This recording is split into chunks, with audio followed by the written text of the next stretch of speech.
this is World of Bollywood and I am Joanna, and over the next half hour you are going to experience a fresh dose of all that makes the world go round in Tinseltown. So sit back and enjoy everything from the kicks to slips and all the pot-rolling chatter, and everything from the hottest party to the most scandalous moments in the universe of glamour. So come, let's check out what's making Bollywood tick today. Bombay velvet की wrap up party में film की cast और crew ने किया film को clash free release date 28 नवंबर के मिलने का सेलिब्रेशन। रणबीर ने भी ली राहत की सांस। भूतनाथ रिटर्न्स की सक्सेस पार्टी पर दिखा अमिताभ बच्चन का फन साइड, लेकिन जूही ने बताया कि उन्होंने अब तक नहीं देखी है फिल्म। एक स्टोर की ओपनिंग पर मलाइका ने दिखाई अपनी अपकमिंग फिल्मों को लेकर एक्साइटमेंट, तो जल के हिट ना होने को लेकर निराश नजर आए पूरब। 26 जनवरी 2015 को होगी बॉक्स ऑफिस पर अक्षय कुमार की खुद से टक्कर। बंसाली की गब्बर और नीरज पांडे की अनटाइटल्ड फिल्म होंगी एक ही दिन पर रिलीज। और सलीम खान ने लॉन्च की नरेंद्र मोदी की Urdu website just for the love of the language और बताया कि वो नहीं करते किसी पॉलिटिकल पार्टी को endorse. Bombay Velvet will release worldwide on the 28th of November this year. Film makers की इसी ऑफिशियल अनाउंसमेंट के साथ ही डायरेक्टर अनुराग कश्यप के ड्रीम प्रोजेक्ट बॉम्बे वेलवेट की बॉक्स ऑफिस पर क्लैश फ्री रिलीज डेट की बात पक्की हो गई है। 28 November.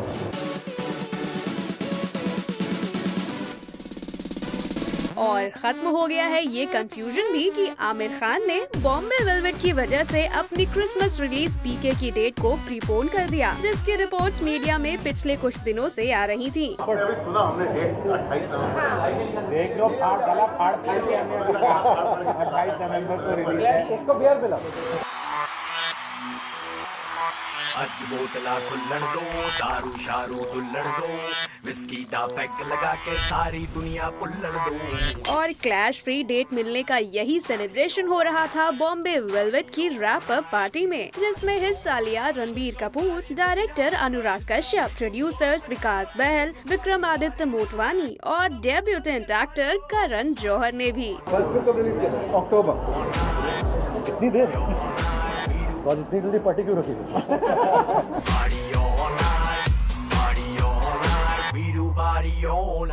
लेकिन इनमें सबसे ज्यादा खुशी थी रणबीर कपूर को, क्योंकि लगभग एक साल के बाद उनकी कोई फिल्म रिलीज होने वाली है और अगर उसे भी बॉक्स ऑफिस पर कंपटीशन झेलना पड़ता तो बॉक्स ऑफिस पर उनके लिए मुश्किल हो सकती थी। अनुराग ने बहुत मेहनत और लगन से फिल्म बनाई।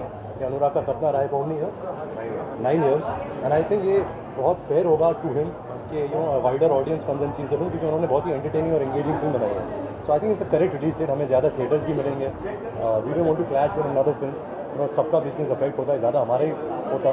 सो I think it's the best thing that we done and hopefully audience will give it a chance. वैसे खुश तो करण जौहर भी बहुत दिखे, जो अपनी एक्टिंग डेब्यू को लेकर थोड़े नर्वस तो थोड़े कैंडिड भी नजर आए। I don't know what to say. It was great. I think to be directed by Anurag and to have सबसे ज़्यादा मेरा काम रणबीर के साथ था, तो officially he is my favorite co-star and my favorite director is Anurag Kashyap. I don't have any other choice actually. And Phantom is my favorite producer and Fox is my favorite studio. तो अनुराग ने data की नहीं करण को acting करने की। मेरा role I hope नहीं काटे। मुझे पता नहीं क्या शॉट भी नहीं देना तू। नहीं, मुझे अनुराग ने कभी नहीं डांटा और होपफुली मेरा रोल नहीं काटा। अगर कट जाए तो इस प्रेस कॉन्फ्रेंस, ये मेरा शायद लास्ट प्रेस कॉन्फ्रेंस होगा बॉम्बे में। वैसे फिल्म की लीड हीरोइन अनुष्का शर्मा अपनी ही फिल्म की रैप अप पार्टी से मिसिंग रही, जो सबको चौंका गया। लेकिन अनुष्का के मिसिंग रहने के सवाल को करण जौहर ने बड़ी ही स्मार्टली हैंडल किया। क्रिकेट चल रहा है ना, देखो। So here's wishing this team all the best and hoping कि इतनी जद्दोजहद से मिली रिलीज डेट का ये बॉक्स ऑफिस पर जमकर फायदा उठा सके। मौली सिंह, जिंग, मुंबई।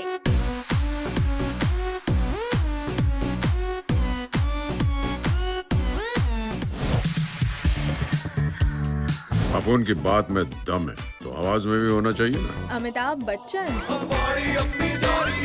बमन ईरानी, उषा जाधव, एक्टर पार्थ और साथ ही भूतनाथ 1 की actress Juhi Chawla along with the entire production team of Bhootnath returns. Well, ये सभी शामिल हुए पिछले फ्राइडे रिलीज हुई भूतनाथ रिटर्न्स की सक्सेस पार्टी पर।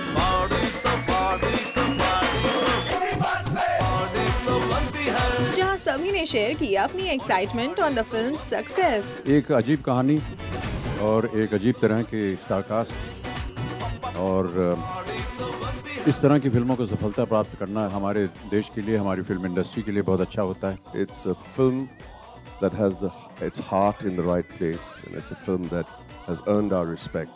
Hitesh, thank you so much for offering me this film, because आपने ये फिल्म ऑफर नहीं की होती तो मुझे इतनी एक मेमोरेबल फिल्म नहीं मिलती। लेकिन इन सब में सबसे ज्यादा मस्ती के मूड में थे द भूतनाथ हिमसेल्फ अमिताभ बच्चन, जिन्होंने स्टेज पर आते ही अपने फनी अंदाज से सबको काफी कंफर्टेबल कर दिया।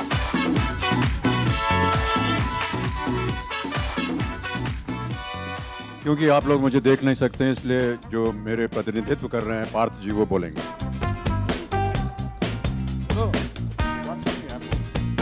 बोलो। मुझे बहुत मज़ा आया फिल्म करते हुए और पहले मुझे सर का डर लगा था, लेकिन सर बहुत मस्ती करते हैं, सेट पे जोक्स करते हैं, तो बहुत मज़ा आया। पवन सर भी बहुत अच्छे, उषा दोषी भी बहुत अच्छी है, नितेश सर तो बहुत अच्छी तरह से समझाते कि क्या सीन है, क्या करना है, और अच्छी तरह से वो समझ भी आता था, तो मज़ा आता था।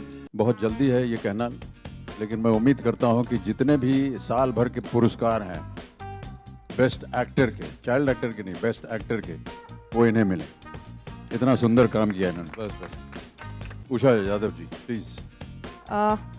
थैंक यू सर की क्वालिटियाँ जो एक एक्टर को कंफर्टेबल करता है उनके साथ काम करने में, वरना इतनी ज़्यादा नर्वसनेस हो जाती है उनके साथ काम करने में, बट वो खुद हंसी मजाक करते हैं, आपको कंफर्टेबल करते हैं। That's why you are great sir. एकदम झूठ कहा। और बस इसके बाद it was time for some celebration. Party तो बनती है।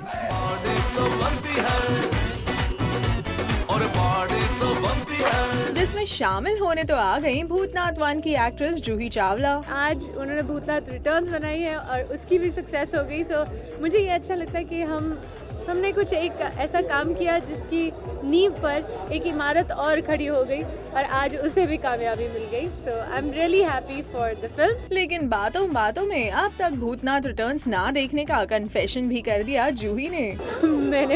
मुझे फिल्म देखनी है अभी मैंने देखी नहीं है, मगर मैं ज़रूर देखूंगी। मैंने कहा था मैं तो थिएटर में जाके पैसे देकर टिकट खरीद के देखूंगी। तो आखिर किस चीज में बिजी हैं जूही इन दिनों, जिसके चलते वो अब तक भूतनाथ रिटर्न्स नहीं देख पाई? ये भी सुनिए। थोड़ा सा काम किया है एक फिल्म में, हॉलीवुड की फिल्म है 100 फुट जर्नी, वो आएगी अगस्त में। इनके डायरेक्टर है लासा हॉलस्ट्रिम, जिन्होंने बहुत ही मशहूर फिल्में बनाई हैं जैसे शोकोलाट, और फिल्म के प्रोड्यूसर और भी नामी लोग हैं, स्टीवन स्पीलबर्ग और ओपरा विंफ्री। खैर, coming back to Bollywood, here's hoping कि भूतनाथ रिटर्न्स की तरह ही आगे आने वाली कई अनकन्वेंशनल फिल्म्स ऑडियंस को एंटरटेन करने में कामयाब साबित हों।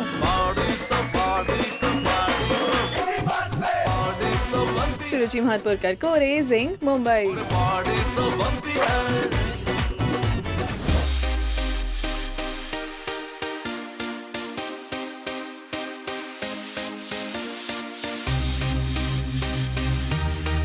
मलाइका रिसेंटली नजर आई एक क्लोथिंग स्टोर के लॉन्च पर। एक हॉट वाइट अवतार में मलाइका लग रही थी super sexy. I've kept it very basic, white jacket and white, comfort shorts. I think they're perfect for the sun.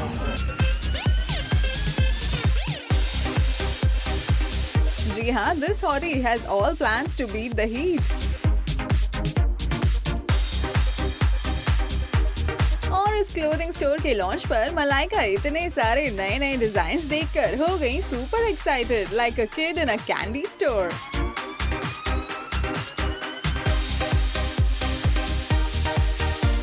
वैसे शॉपिंग के अलावा what is keeping Malaika busy these days? फिलहाल इस वक्त we are very busy shooting for Dolly की डोली, and that's really keeping us very very busy. बहुत मज़ा आ रहा है because it's a completely different kind of film for us, for our production, and everyone's doing a fantastic job. More than anything, I think we're having a great time. और madam producer, दबंग 3 बनाने के क्या plans हैं आपके?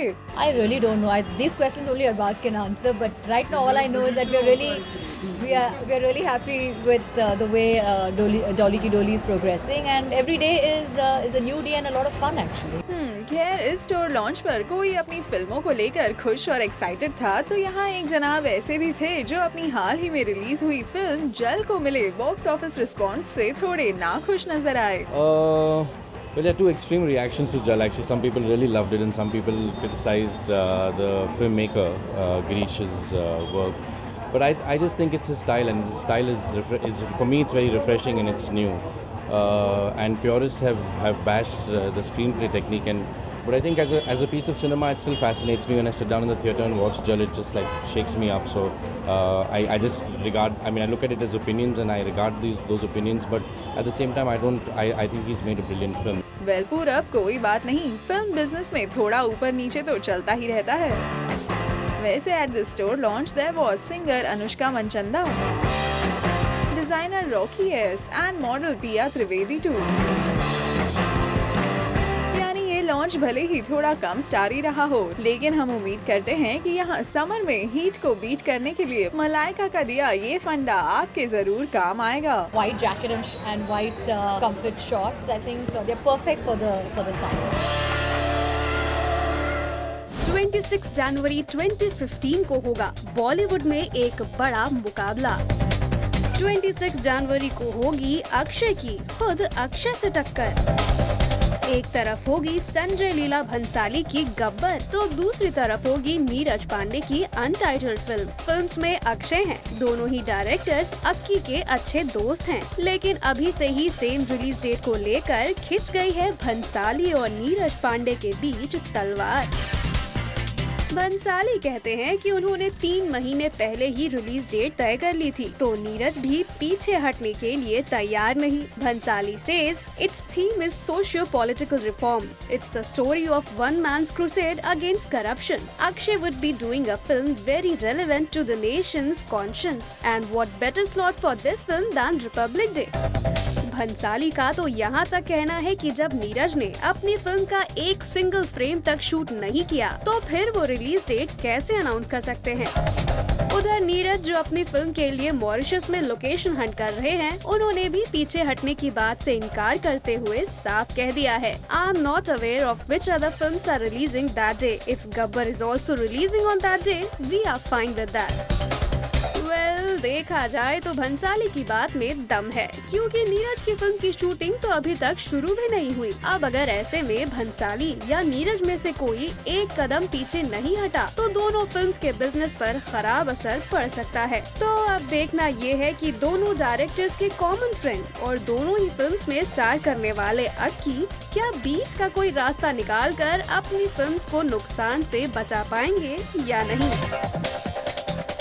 क्या आप मौजूदा राजनीतिक परिदृश्य पर कोई बात करना चाहेंगे? बिल्कुल नहीं करना चाहूँगा। इसलिए नहीं करना चाहूँगा कि इतना कन्फ्यूजन है कि समझ में नहीं आ रहा क्या हो रहा है। समझा? आपकी समझ में आ रहा है क्या हो रहा है? फिर और एक दूसरे की बुराई हो रही है और कुछ नहीं हो रहा है। तुमने ये किया, तुमने ये किया, तुमने ये किया, किसी ने ये बताया कि हम क्या करेंगे आके? समझे? इसने ये किया, इसने ये किया। It is becoming personal and becoming dirtier every day. Minority समझदारों की है, माइनॉरिटी अक्लमंदों की है। इंडिया में चल रहे प्रेजेंट पॉलिटिकल सिनेरियो को लेकर सलमान खान के पिता सलीम खान ने अपनी ये राय रिसेंटली मीडिया के सामने रखी। मौका था अपने घर पर नरेंद्र मोदी की उर्दू वेबसाइट के लॉन्च का, जो कि सलीम खान के हाथों लॉन्च की गई।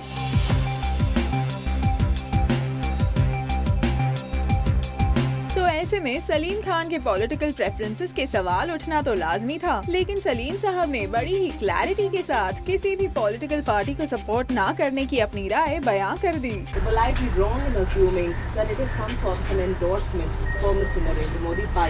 यही इसीलिए मैं आप लोगों को इंटरव्यू देना नहीं चाह रहा था।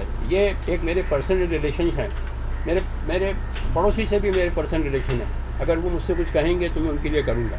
ये मेरे पर्सनल उनसे रिलेशनशिप है and I wanted to do it. और besides that it is for the love of the language। ये उर्दू से मुझे मोहब्बत है, उर्दू मेरी ज़बान है, उर्दू मैंने अपनी माँ की गोद में सीखी है। ये जब भी कभी ये होता है तो ये एंडोर्स कर रहे हैं, इस पार्टी को बिलोंग करते हैं, मैं किसी पार्टी को बिलोंग नहीं करता, मेरी दिलचस्पी नहीं है। मुझे कितने मरतबा सीट ऑफर हुई है, मुझे कितने मरतबा इलेक्शन के लिए ऑफर किया गया है, मुझे राज्यसभा की सीट के लिए भी मुझसे कहा गया, मैंने कहा मैं इंटरेस्टेड नहीं हूँ।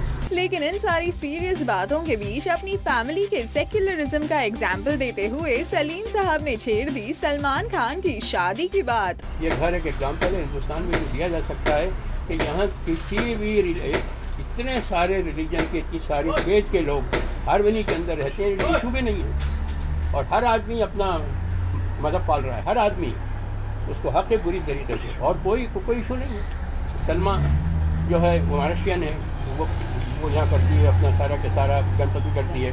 हेलन जो है वो रोमन कैथलिक हैं और बहुत प्रैक्टिसिंग रोमन कैथलिक है। कोई रिचुअल, कोई ऐसी बात नहीं है कि छोड़ती नहीं। Every Sunday she goes to the church. मेरी बेटी की शादी अतुल अग्निहोत्री की हुई है, समझा। मेरे बेटे के सोहेल की सीमा से हुई है, अरबाज की मलाइका अरोड़ा से हुई है। All these people they have come here because I have no problem with this। And आज भी मेरे लिए प्रॉब्लम नहीं है कि सलमान का कुछ पूछेगा मत कि सलमान की शादी कब होगी, तो अल्लाह मियाँ को भी नहीं मालूम है, मगर किसी से भी होगी, मुझे कोई उसका इशू नहीं है, प्रॉब्लम नहीं है। Well, yes, सलमान खान भला किससे शादी करेंगे या नहीं करेंगे ये तो अल्लाह मियाँ भी नहीं जानते, लेकिन सलीम साहब को अपने बच्चों की चॉइस ऑफ लाइफ पार्टनर से कोई शिकायत नहीं है and he only has the message of love each other for all the youngsters. मोहब्बत का हाथ बढ़ा है, मोहब्बत के अलावा कोई ऑल्टरनेटिव नहीं है। प्यार और मोहब्बत के बराबर कोई सब्स्टिट्यूट कुछ नहीं है। जब तक वो नहीं आएगा आपस में कुछ नहीं होने वाला।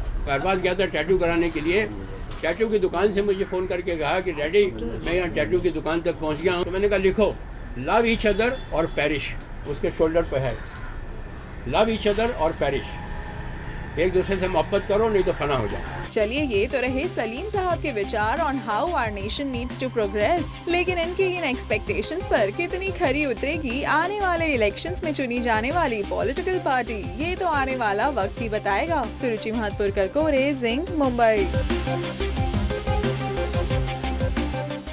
That's all for now. You stay tuned as we ensure to keep you updated on all the latest buzz from Tinseltown exclusively on Zing.